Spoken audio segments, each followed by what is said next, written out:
Bismillahirrahmanirrahim. Assalamualaikum warahmatullahi wabarakatuh.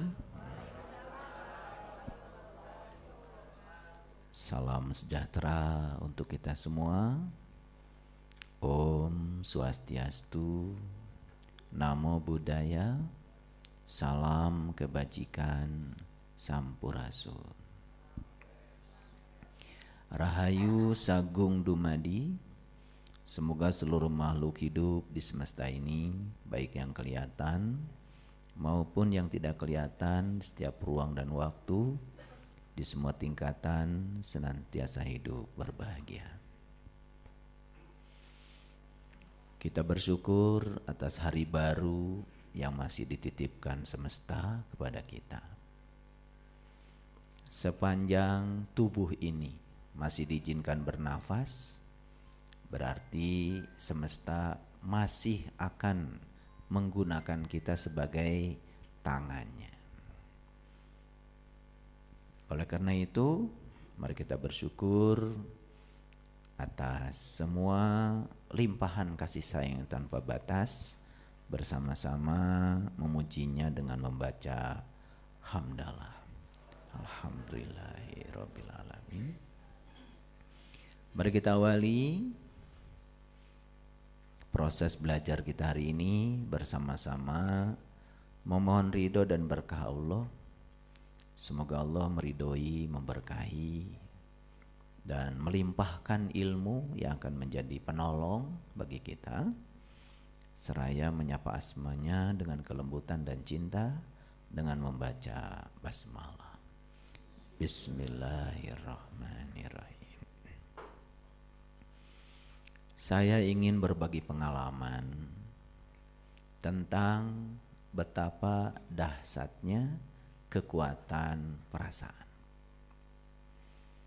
Dan sebelum saya masuk pada topik ini, saya ingin mengingatkan bahwa apapun yang terjadi kepada kita,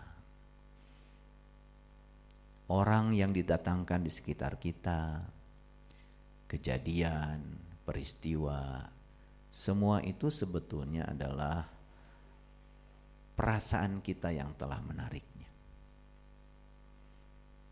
Tapi banyak yang tidak jujur terhadap ini, karena ada konsep yang keliru di alam bawah sadar kita,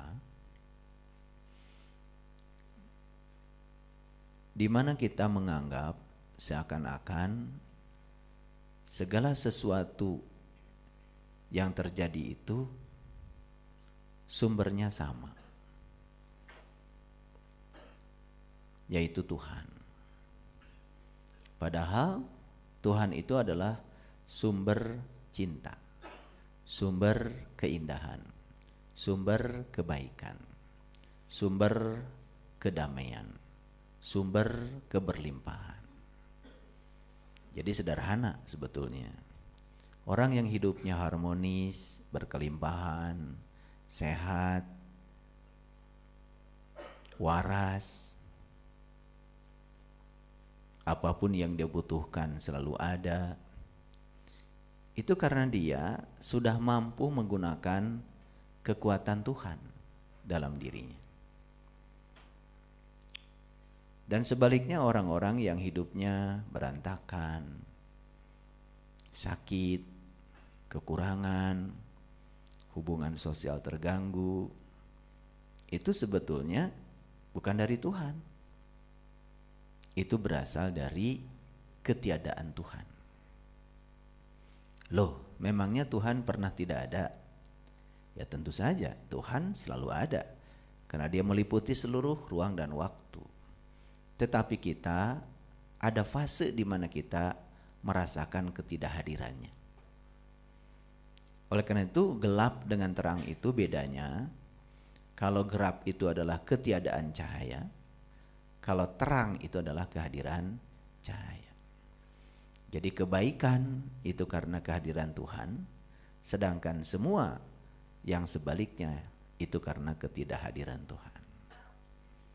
Sebetulnya ini gampang membuktikannya.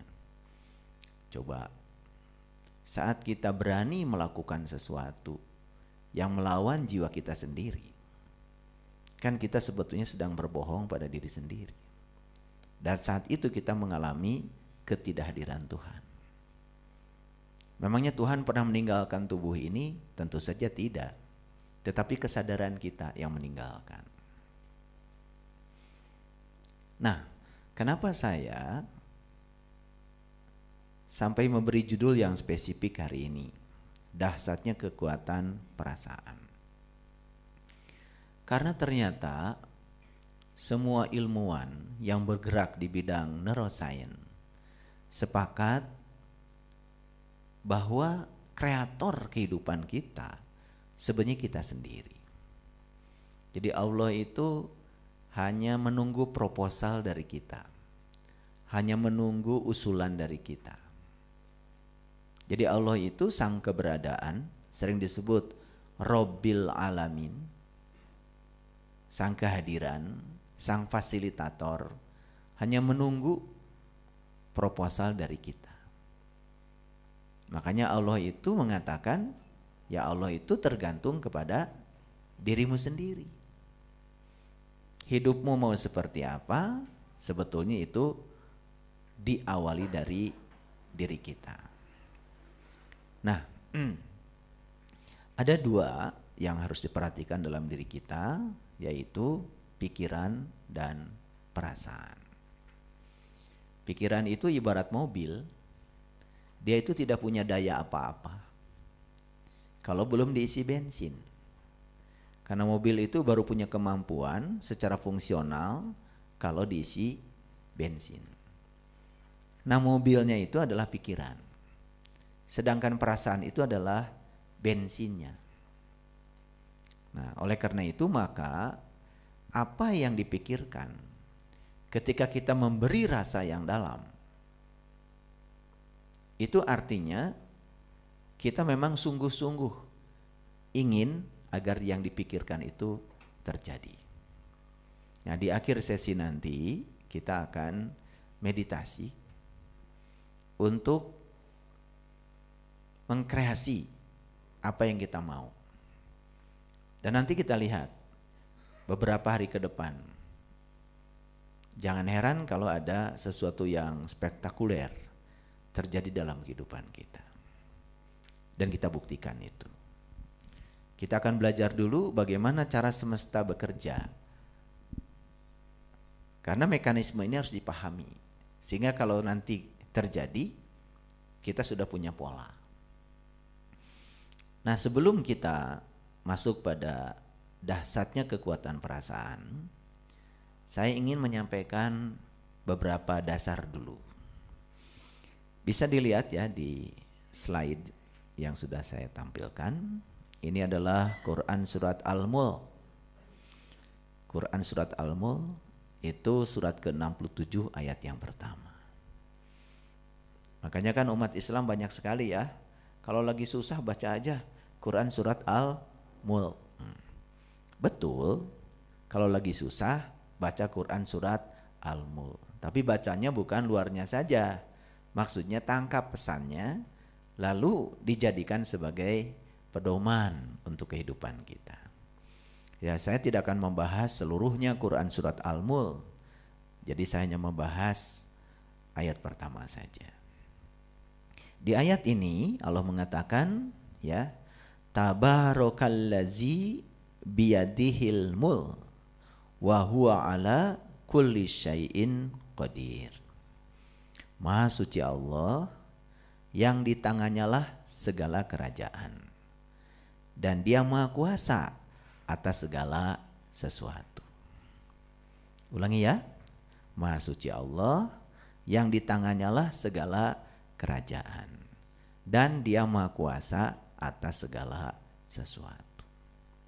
Siapa sih Allah itu? Apa sih Allah itu? Karena kita selama ini kalau berbicara tentang Allah, bicara tentang Tuhan, itu pasti dengan pertanyaan siapa. Lalu siapa itu selalu mengacu kepada sosok. Padahal Tuhan tentu saja bukan sosok.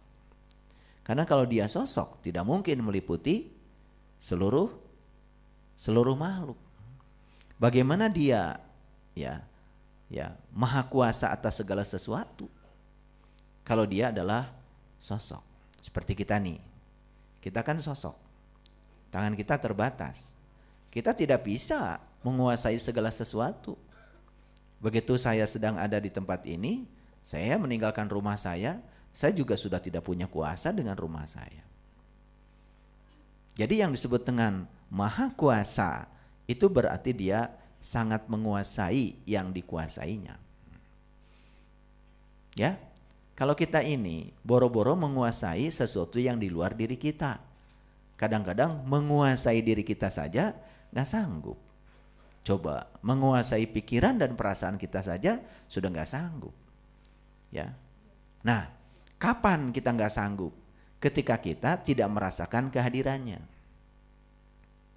Tapi kalau kita sadar bahwa sebetulnya diri sejati kita itu hakikatnya adalah Dia.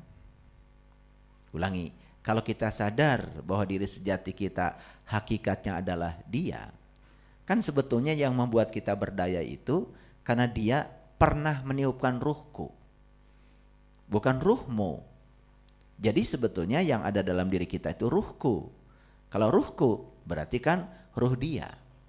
Artinya bagian dari diri Dia yang ada dalam diri kita.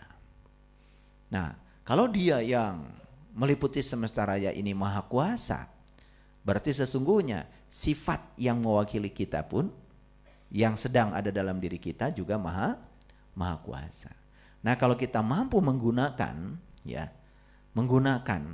Dia yang ada dalam diri kita ini, maka kita juga akan ketibanan sifat itu. Harusnya kita punya kemampuan untuk mengendalikan diri kita, karena kita sebetulnya hakikatnya adalah Dia.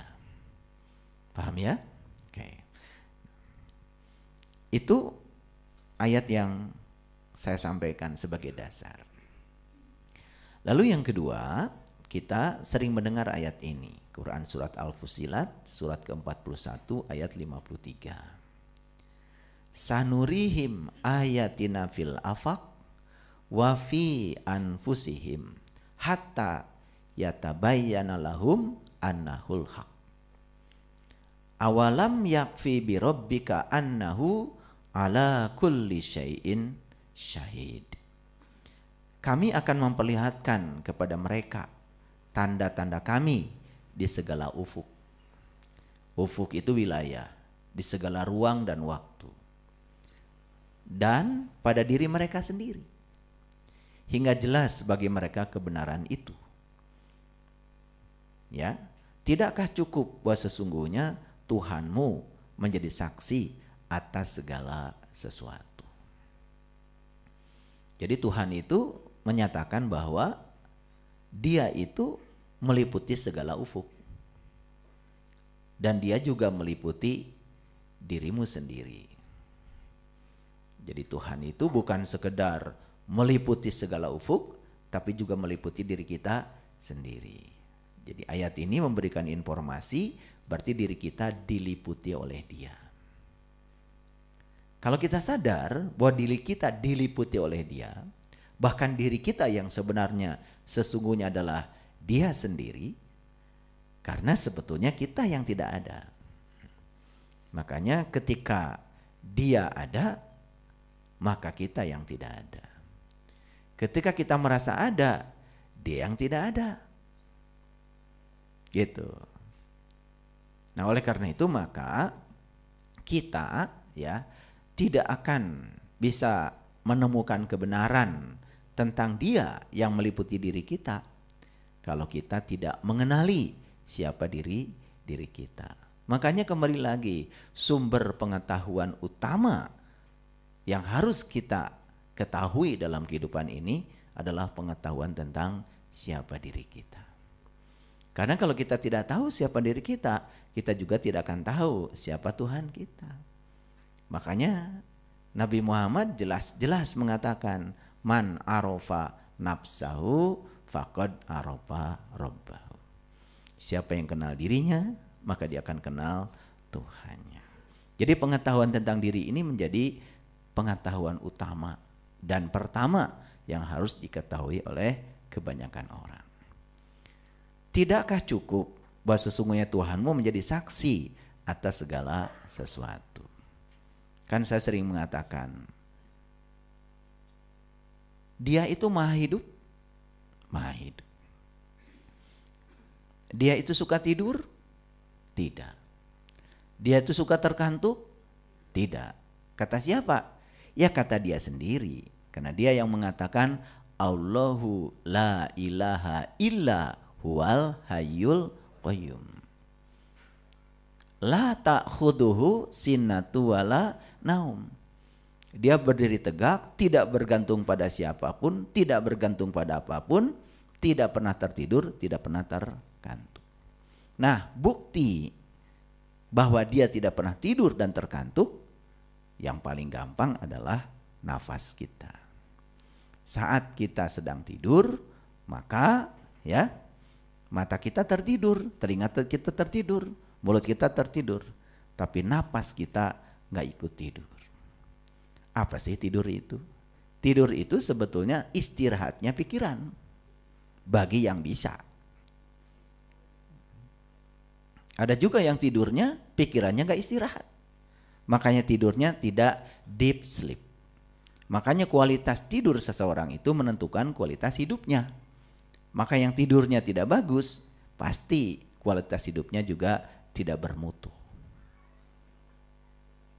Jadi tidur itu istirahatnya pikiran. Pikiran bisa istirahat saat tidur, tapi perasaan tidak bisa istirahat.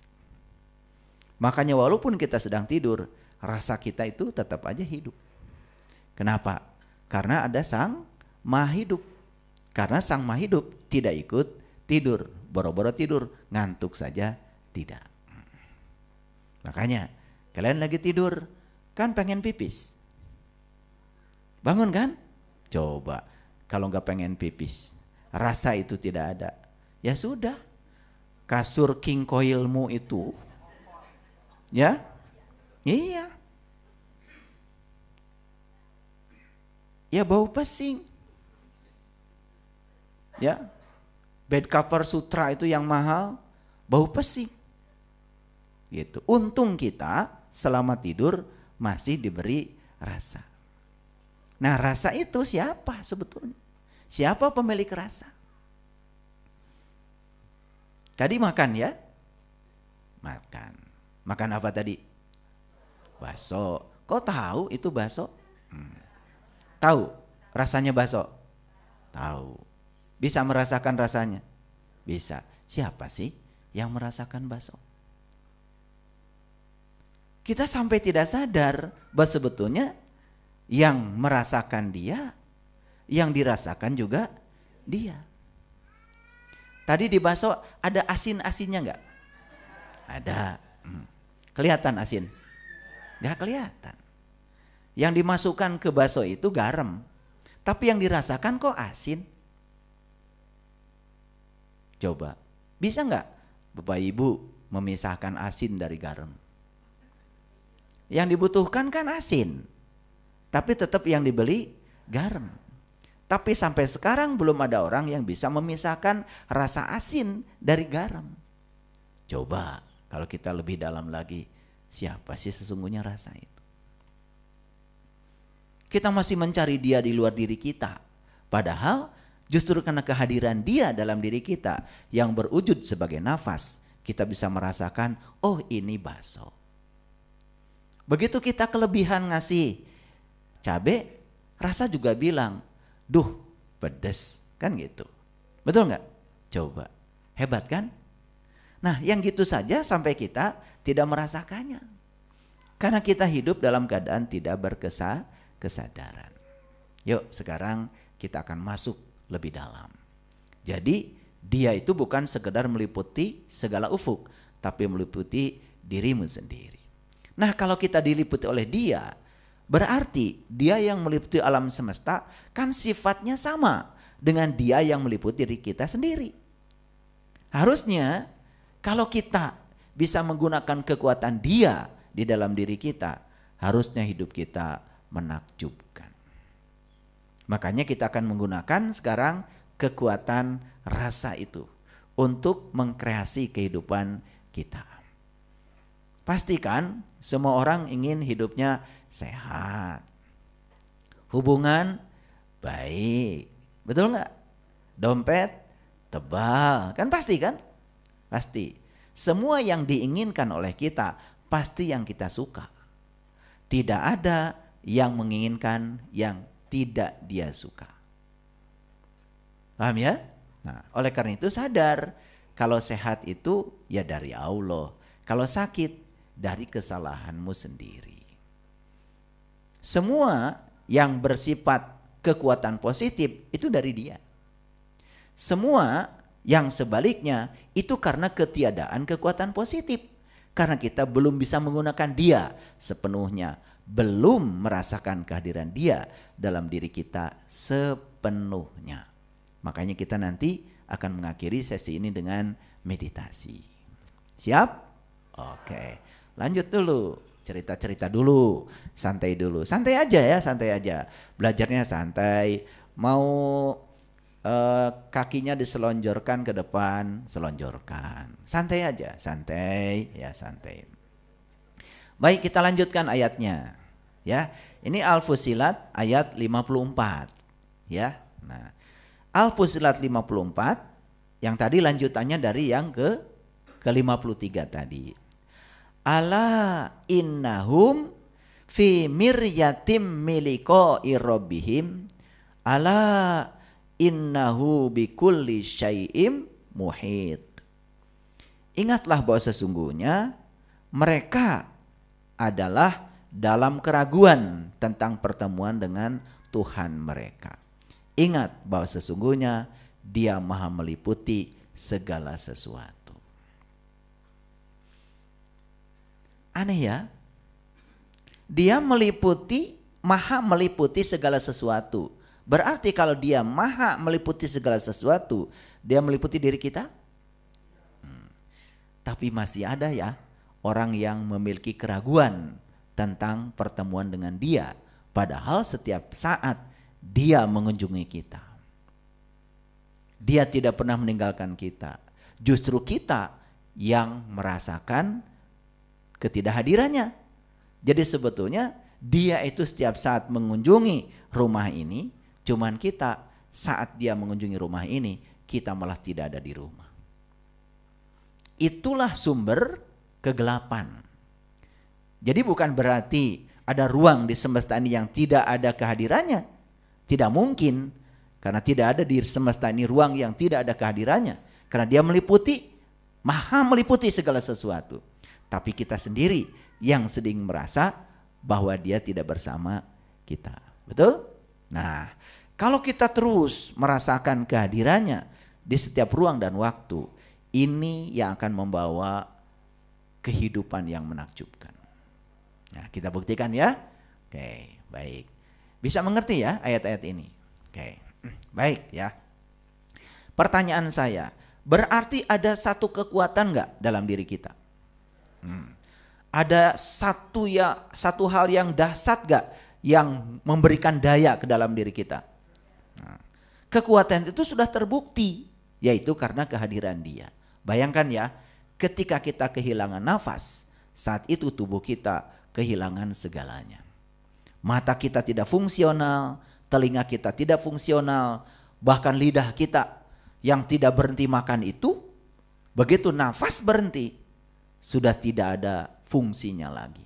Bahkan dia kehilangan kesempatan untuk merasakan semua sensasi yang ada pada makanan. Betul? Oke.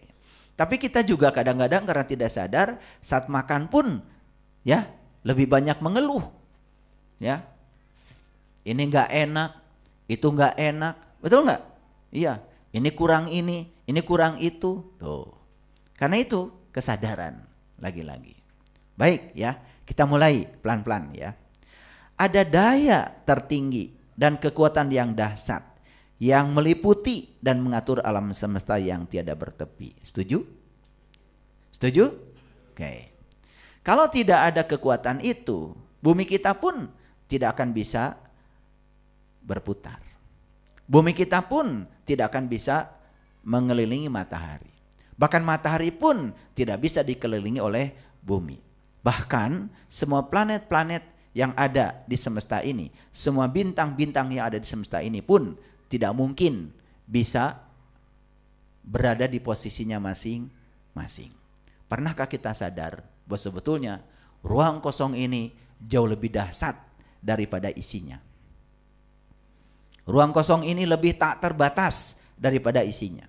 Coba kalau kita memandang ya, bahkan mata kita tidak sanggup memandang betapa tak terbatasnya ruang kosong. Ternyata begitu pakai teleskop kaget. Ternyata di tempat sana masih ada planet seperti kita. Di tempat sana masih ada matahari-matahari yang lain selain matahari yang kita saksikan. Jadi rupanya ya, planet bintang di semesta ini jumlahnya triliunan, bahkan tanpa batas. Itu yang triliunan itu yang sudah terhitung oleh manusia dengan teknologi. Nah, alam semesta ini tanpa batas. Berarti di daerah sana pun masih banyak sebetulnya yang belum ditemukan oleh manusia. Paham sampai sini? Oke. Nah, sekarang kita tidak berbicara itu, hanya berbicara kekuatan dahsyat yang meliputi diri kita saja. Setuju nggak kalau kita adalah bagian dari daya itu? Setuju? Setuju nggak kalau kita bagian dari kekuatan itu? Setuju? Berarti kalau begitu kita ini berdaya atau tidak? Lah, kenapa kita merasa lemah? Kenapa kita tidak bisa mengkreasi kehidupan yang tanpa batas? Sebetulnya siapa yang mengkreasi kehidupan berbatas? Siapa yang menciptakan kesusahan? Siapa yang menciptakan kekurangan? Semua adalah batas-batas yang diciptakan oleh kita sendiri karena kita tidak menyadari daya ini. Jadi tugas kita sekarang adalah kita harus menemukan cara untuk dapat mendapatkan kehidupan yang menakjubkan dengan cara mempergunakan daya itu. Setuju? Oke. Pelan-pelan ya, ngajinya pelan-pelan. Ini kecepatannya hanya 2 km per jam. Ya, ada daya yang sangat dahsyat. Bagi orang yang berkesadaran, dahsyatnya daya itu sudah terasa. Karena dia juga tidak mungkin bisa melangkahkan kakinya tanpa daya itu. Bahkan untuk mengangkat tangan pun tidak mungkin tanpa daya itu. Betul? Nah, tapi kalau hidup cuma mengangkat kaki, mengangkat tangan, kan gak seru hidup. Betul gak? Karena banyak yang harus kita kerjakan dalam kehidupan ini. Kita harus mengkreasi kehidupan. Bahkan kalau bisa, jadi manusia bermanfaat dalam kehidupan. Oke. Jadi tugas kita sekarang adalah temukan sesuatu yang luar biasa tentang diri kita, hidup kita, dan semesta. Karena kita ada dalam semesta. Berarti kita harus menemukan ya sesuatu itu. Ternyata bagi mereka yang sudah menemukan rahasia ini, hidup itu jauh lebih mudah dari yang kita sangka. Dulu orang-orang mengira untuk mendapatkan uang banyak harus kerja keras. Tapi faktanya ada orang yang tidak kerja keras tapi uangnya banyak. Karena ada orang yang kerja nembok dari pagi sampai sore, tetap aja sehari 150.000. Apa enggak kerja keras itu? Betul enggak? Jadi ada orang tertentu yang penghasilannya berlipat-lipat karena dia sudah bisa menemukan daya ini dan menggunakannya. Jadi sebetulnya ada orang yang kehidupan berkelimpahan itu karena dia sudah bisa menggunakan daya ini. Ada orang yang hidupnya serba kekurangan sebetulnya karena dia mengalami ketiadaan daya ini. Dia belum bisa menggunakan daya ini. Jadi sebetulnya hidup ini harusnya lebih mudah dari yang kita sangka.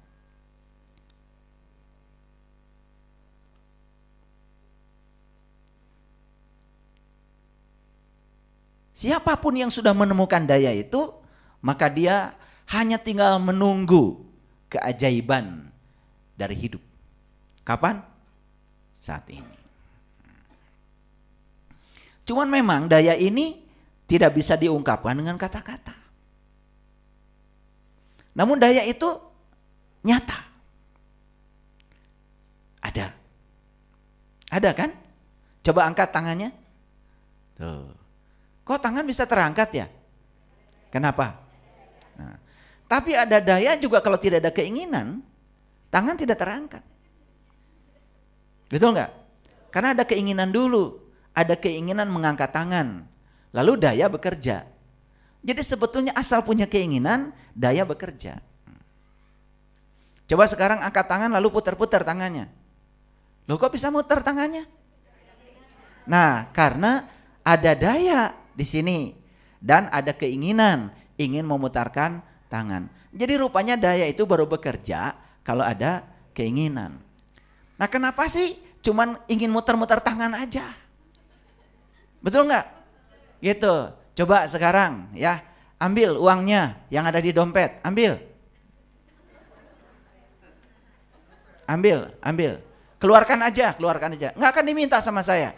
Keluarkan aja. Loh, kok tangan bisa mengeluarkan uang? Kenapa? Karena ada keinginan. Jadi sebetulnya asal punya keinginan, daya bekerja. Tapi sadar nggak kita selama ini bahwa sebetulnya keinginan kita itu tercapai karena ada daya yang hebat dalam diri kita. Sadar?